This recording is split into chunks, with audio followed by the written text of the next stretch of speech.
She found it while she was on her knees, not praying, crawling. The wind had been tearing across Raven's shelf since before dawn, the kind of wind that does not howl so much as growl, low and constant and patient, like something that has learned it will eventually win. Eleanor Hale had been outside for nearly 30 minutes searching for firewood along the granite face of the ridge, and her fingers had stopped hurting somewhere in the last 10 minutes, which frightened her far more than the pain had. She knew what it meant when cold stopped feeling like cold. She had watched it happen to a trapper's hand 2 winters ago in Blackwater Valley. The man had lost 2 fingers before spring arrived to save the rest. She pressed on anyway, because the alternative was returning to the tent with nothing to burn, and the tent was already so cold she could see her breath hanging inside it, like a ghost that could not decide whether to stay or leave. The canvas walls snapped violently in the wind all through the night. Snow forced itself through every seam. Eleanor had slept wearing both her dresses at once, curled beneath every blanket she owned, and still woke shaking in the dark hours before dawn with Caleb's name on her lips. She always woke with Caleb's name on her lips.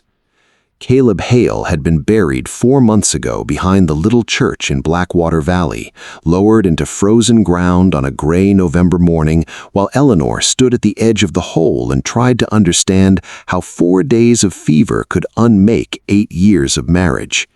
He had been a dreamer, her husband, the kind of man who borrowed money with confidence and spoke about fortunes that always seemed to be arriving next season. People loved him for it while he lived. They cursed him for it after he died, when the debts arrived before the mourning had even ended, and men she barely knew appeared at her door carrying papers and hard expressions.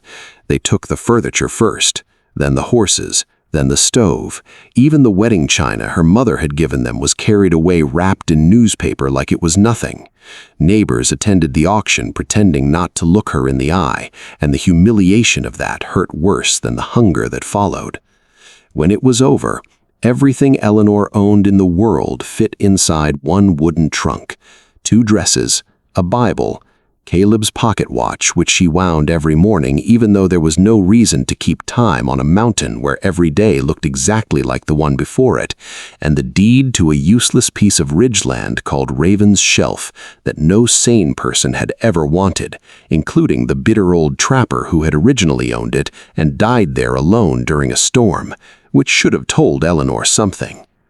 Caleb's older brother Nathan had arrived the morning after the auction, dressed in expensive wool and polished boots that had never seen real hardship. He had come to help her, he said. He would buy the mountain property, he said. His offer would barely have fed her for 3 weeks. Eleanor noticed that his eyes never once moved to her face. They stayed fixed on the deed in her hands the entire time he spoke, and that one detail told her everything she needed to know about the nature of his concern. She said no. The word surprised him. She saw it in the half-second before his smile returned, the way the smile dropped and something colder moved across his face before he composed himself again. He told her she was grieving. He told her she was not thinking clearly. He told her the mountain would kill her and she should let someone sensible take that burden off her hands before she got hurt. What he meant was she should give him what he wanted before she figured out why he wanted it. Eleanor said no a second time, and Nathan Hale climbed onto his horse and looked at the mountains for a long, quiet moment before he spoke again.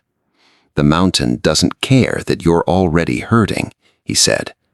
Then he rode away, and Eleanor stood in the road watching him go and felt for the first time since Caleb died something other than grief rising in her chest, something colder and more useful, a stubbornness so deep it felt almost like anger.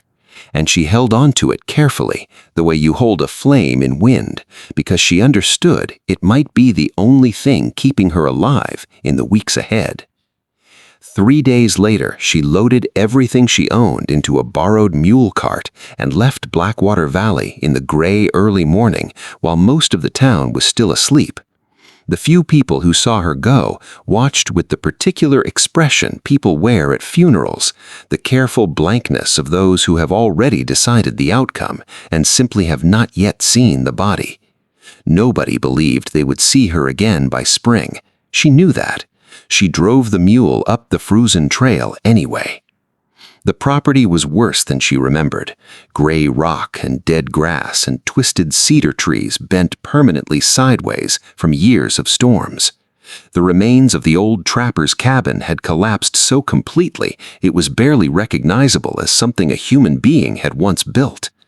Eleanor stood in the middle of the ridge in the late afternoon light and looked at what was hers, and she did not cry.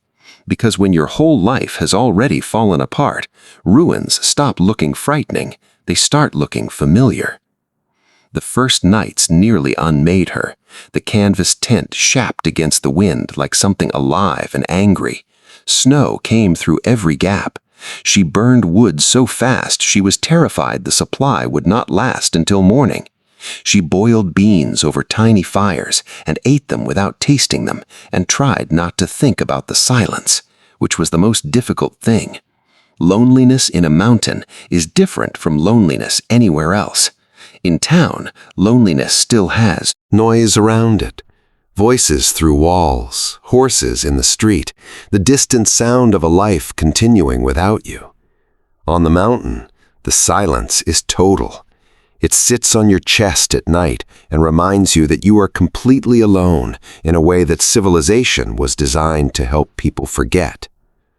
She thought about Caleb constantly in those first weeks, not the sick version, the real one, standing in their kitchen in lamplight, reaching across the table to take her hand without saying anything, the way he did sometimes when he knew words were not going to be enough. She would catch herself turning to say something to him and find only frozen canvas and the sound of wind, and the weight of his absence would settle over her again, fresh and heavy as new snow. She was searching for firewood on that January afternoon when her boot caught a frozen stone and she went down hard at the base of a granite outcropping, both hands slamming against the rock, pain shooting through her palms. She stayed on her hands and knees for a moment with her head bowed, the wind driving snow across her back, and the grief came up from somewhere inside her chest, sudden and overwhelming, and she nearly let it take her down completely. She thought about Caleb. She thought about the auction. She thought about Nathan's eyes fixed on the deed. She thought about every single hard choice that had led her to her knees on a frozen ridge in January, and she pressed her palms harder into the stone and breathed and felt it against her left cheek, so quiet she almost missed it above the screaming of the wind. Warmth. She turned her face toward the base of the granite slowly, afraid to move too fast, the way you move when something small and wild is close and you do not want to frighten it away. A narrow crack ran along the rock at ground level. She pressed her fingers into it and felt the earth exhale against her skin. Warm air, steady and gentle and real, rising from somewhere deep below the frozen surface, like the mountain had been keeping a secret all along and had simply been waiting for her to fall in exactly the right place to find it. Her grandmother had said something once, years ago beside a winter fire, that Eleanor had always dismissed as the beautiful nonsense old women sometimes speak to comfort children. She had said that the earth keeps summer buried inside itself, that deep enough underground, the ground remembers warmth even when the sky has forgotten it completely. Eleanor had smiled politely and thought nothing more of it until this moment, kneeling in the snow, with warm air rising between her frozen fingers, when those words returned with a force that took her breath entirely. She began scraping at the edges of the crack with a flat stone, working carefully, the way a person works when they are afraid too much urgency might shatter something fragile. The frozen dirt crumbled away slowly. After several minutes, the opening was wide enough for her shoulders, and she lowered herself inside without fully deciding to, the way people do the most important things in their lives, not with grand resolution, but with a quiet step forward that only later reveals itself as the turning point. The darkness inside was complete. She pressed her palms flat against the earthen floor and felt it immediately and clearly now. The warmth she had felt from outside was not her imagination and not a trick of wind direction. The ground here was genuinely, measurably warmer than the surface. Cool the way a root cellar is cool in October, not the killing cold of a January mountain. She moved deeper, feeling the ceiling lower gently above her, and then the passage opened into a natural chamber roughly the size of a small room, carved by centuries of water and pressure into the living rock. Eleanor sat up slowly in the dark and listened. The wind was gone. Not quieter, gone. The howling that had been her constant companion for weeks faded to a distant muffled murmur somewhere far above her, like a storm heard from underwater. Down here there was only stillness and the faint smell of deep earth and that steady, ancient warmth rising from the ground beneath her. She pressed both hands flat against the floor and closed her eyes, and for the first time since Caleb died, she felt something she had almost forgotten the texture of. Safe. She wept quietly in the dark for a long time, not from despair, from something closer to gratitude, which is a feeling that can only arrive after you have truly believed something is finished. She had believed she was finished, and the mountain had caught her anyway. She began working the next morning. The labor was merciless and slow, and she loved it with a ferocity that surprised her. She widened the entrance passage with a pickaxe and a flat iron bar, working during the brief, calm hours when the wind dropped enough to let her move freely. She shaped the natural chamber into something intentional, smoothing walls, leveling the floor, hauling rubble out stone by stone in the leather satchel she had originally packed with Caleb's papers. Her hands blistered, and the blisters tore, and she kept going. Her shoulders burned so badly some nights she could not lift her arms above her head. She kept going. Every foot of progress was a foot further from the woman who had stood in that road watching Nathan Hale ride away, and she needed that distance the way a drowning person needs something solid beneath their feet. It was during the third week of digging that Thomas Bell rode up the ridge. He was an old cattle farmer from the eastern side of the valley, broad and weathered and unhurried in the way that men become who have spent a lifetime watching seasons change. He had heard the rumors spreading through Blackwater Valley that the Hale widow had gone strange with grief, that she was living in a hole in the mountain like an animal, that someone ought to go up there before she got herself killed. Nathan Hale had been particularly vocal on this point, stopping people in the street to express his deep concern for Eleanor's mental state, his eyes carrying the same calculation they had carried the morning he offered her 3 weeks of food in exchange for everything she owned. Thomas Bell had listened to it all and then quietly ridden up the mountain to see for himself. He found Eleanor waist-deep in frozen mud, levering a granite slab with a wooden pole, her jaw set with the expression of someone who has made peace with the difficulty of a thing and simply intend to finish it. She looked up at him without alarm, the way people look at visitors when they are entirely secure in where they are standing. Thomas removed his hat slowly. "Folks down valley say you've gone touched," he said. Eleanor set the pole down and wiped mud from her cheek with the back of her wrist. "They're probably right," she said. The old farmer looked at the widened entrance, at the stone walls she had begun shaping around the opening, at the thin, pale smoke rising from a small fire burning just inside the passage where the wind could not reach it. He was quiet for a long time.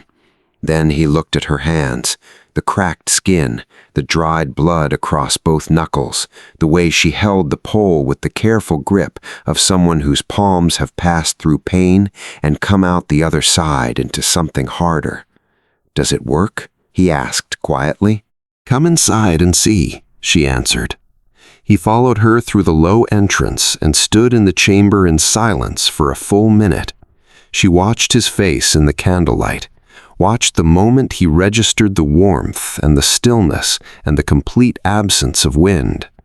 Something moved behind his eyes that was not quite surprise and not quite understanding, but somewhere between the two. "Well," he said finally. "Yes," Eleanor agreed. He walked back to his mule without another word and returned carrying salt pork, dried beans, a tin of coffee, and a pair of thick leather gloves with the fingers still good. He set them beside the entrance without ceremony, not looking at her, his movements carrying the careful casualness of a man performing a kindness he does not want to make awkward with acknowledgement. "Mountain winters don't care much about pride," he said quietly. Eleanor looked at the gloves, then at the old man. Her throat tightened in a way she had not expected, because it was the first genuine kindness anyone had offered her since Caleb died that was not wrapped in pity or calculation or the particular condescension people extend toward those they have already written off. "Why are you doing this?" she asked. Thomas picked up his hat from where he had set it on a stone. "Because somebody ought to," he said, and then he walked to his mule and rode back down the mountain. He came back every week after that. Eleanor never saw him arrive. She simply found things waiting near the bottom of the trail when she went down each morning. Cornmeal, a wool blanket, a small iron stove that arrived one day as if the mountain had grown it overnight, small enough to fit through the passage entrance, perfect for the chamber inside. She never asked him about it. He never mentioned it. That was the nature of the kindness, and she understood it and honored it by simply continuing to survive. By late November, the earthen home was finished in the way that hand-built things are finished, not perfectly, but completely, with all the rough evidence of the work that made it visible in every surface. She had built stone retaining walls around the entrance. She had dragged granite slabs across the top of the chamber for a roof and packed them with earth and sod until, from a distance, the whole structure disappeared into the hillside as though it had grown there. Inside, she had a stove and a wooden bed and a rough table and shelves cut directly into the dirt walls, where she kept her Bible and her beans and Caleb's pocket watch, which she still wound every morning. She had made something with her own hands that nobody could take from her. January arrived like a sentence. The storm that came with it was the worst anyone in the territory could remember. 5 days of wind and snow so dense and unbroken that the world above ground simply ceased to exist as a navigable place. Entire barns vanished beneath it, windows shattered from pressure, cattle froze where they stood, families burned their furniture to stay warm and prayed their roofs would survive until morning. And many roofs did not. Thomas Bell lost his barn on the 3rd day. The Valley Church lost its east wall on the 4th. Nathan Hale's grand timber house, the largest and most expensive in Blackwater Valley, lost both its chimneys and half its upper floor to the wind before the storm was halfway done. Men who had spent their whole lives on the frontier sat in the dark and genuinely believed the world might not be there when the light returned. And deep beneath Raven's shelf, Eleanor Hale sat beside Thomas Bell's small iron stove and listened to the mountain above her hold steady. The wind could not find her. She brewed coffee and watched the small flame in the stove and thought about Caleb, the real Caleb, the laughing one in the doorway, and she talked to him quietly, the way she sometimes did when no one was there to hear it, telling him about the chamber and the warmth and the old farmer who left supplies when out asking for thanks. And she imagined he would have loved the strangeness of it, would have found it exactly the kind of impossible story he always believed tomorrow was capable of producing.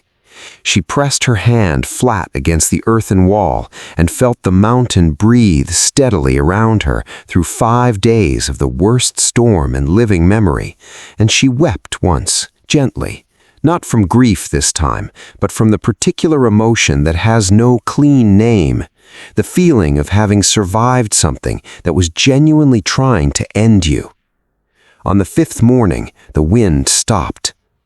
Eleanor dressed and crawled through the passage and stood outside in air so cold and clean it felt like breathing light. The world below was white and broken and strange. Collapsed structures dotted the valley floor. The church stood without its wall, open to the sky, and the smoke from her small stove rose steady and thin and visible from Raven's shelf in a way that was impossible to miss. Someone saw it. A small group climbed the ridge an hour later, moving carefully through the deep snow, expecting the worst, the kind of quiet, solemn walk people make when they believe they are going to find something they would rather not find. They came over the last rise and stopped. Eleanor was outside splitting firewood beneath a sky turned brilliant and impossible blue. She looked up at them without surprise. Thomas Bell stood at the front of the group. He looked at her for a long time without speaking, and she could see him working through the arithmetic of it, what the storm had cost down in the valley and what it had cost up here on Raven's shelf, and she could see the moment the numbers resolved into something that moved behind his eyes like a quiet wave. "You made it," he said. Eleanor set her axe down. She looked at the little stone entrance behind her, at the mountain that had held her for 5 days of the storm that had broken everything above the ground, at the ridge that every person standing in front of her had believed would kill her long before winter even arrived. "I stopped fighting it," she said softly. Nathan Hale stood at the back of the group. His polished boots were ruined. His expensive coat was dusted with snow. He looked at the earthen doorway in the hillside, and he looked at Eleanor standing in front of it, alive and warm and entirely at home on the ridge he had wanted to take from her, and he said nothing. There were no words available to him for what he was looking at. The widow he had expected the mountain to bury had instead made the mountain her shelter. He never made another offer on the land. Eleanor lived on Raven's Shelf for many years after that winter, and travelers came from considerable distances to see the strange earthen home built into the hillside. They asked her always the same question, how she had thought of it. And she always gave the same answer. She had not thought of it. She had fallen. She had felt warmth rising from the earth at the exact moment everything above the ground was trying to kill her, and she had simply followed it. That was all. Sometimes survival is not a plan. Sometimes it is just the willingness to crawl toward the only warmth you can find and trust that the earth remembers something the sky has forgotten. Thomas Bell told the real story to his grandson many years later at sunset, standing at the edge of his property looking up toward Raven's Shelf, where the thin smoke still rose in the evening air. The boy asked him what made Eleanor different from all the others who had tried the mountain and failed. The old man was quiet for a long time. "She wasn't different," he said finally. She was just still enough, after losing everything, to hear what the mountain was trying to tell her. The boy looked at the ridge. What was it telling her? Thomas thought about the chamber in the earth, about the warmth he had felt that first day when Eleanor led him inside, and he stood in the silence and understood for the first time that the ground beneath you is not your enemy, that the earth holds warmth in its deepest places even through the worst winters, that some things survive not by standing against the storm, but by going so deep the storm cannot reach them, that you don't have to fight everything, he said quietly. Sometimes you just have to go deep enough to find the part of the world that's still warm. The boy nodded slowly, the way children nod when something lands in them that will take years to fully understand. And the smoke kept rising from Raven's shelf in the last light of evening, steady and quiet and alive, the way it had risen through every winter since the year a widow got down on her knees in the snow and felt the earth breathe warmth against her frozen hands, and decided, without fully knowing why, to follow it. If a story like this one found you tonight, perhaps it found you for a reason. Perhaps you are carrying something heavy right now. Perhaps the wind in your own life has been loud for a long time. Eleanor Hale did not survive because she was the strongest person on the mountain. She survived because she finally got still enough to find the warmth that had been waiting for her all along. This is Desert Heart. We tell the stories of quiet people who did extraordinary things when the world expected them to disappear. If this story moved you, please subscribe and stay close to this channel. There are more stories coming, and every single one of them was made for someone exactly like you. This story carries genuine historical and human value on several levels. It reflects the real legal and social vulnerability of women on the American frontier in the 1850s, where a widow had almost no financial protection and could lose everything her husband owed within days of his death. It introduces the concept of earth-sheltered construction, a technique genuinely used by indigenous peoples and frontier settlers across North America for centuries, based on the real geothermal principle that soil temperature below the frost line remains relatively stable and warmer than the surface air during winter. It models the psychology of grief honestly, showing that loss does not end a person's capacity for courage, but sometimes, when everything unnecessary has been stripped away, it clarifies what a person is truly capable of. It honors quiet community kindness through Thomas Bell, whose unannounced weekly generosity reflects a real tradition of frontier neighborliness that asked for nothing in return. And at its deepest level, it teaches that stillness and surrender are not the same as defeat, that sometimes the most powerful thing a person can do is stop fighting the mountain and listen to what the earth beneath them has always been trying to offer.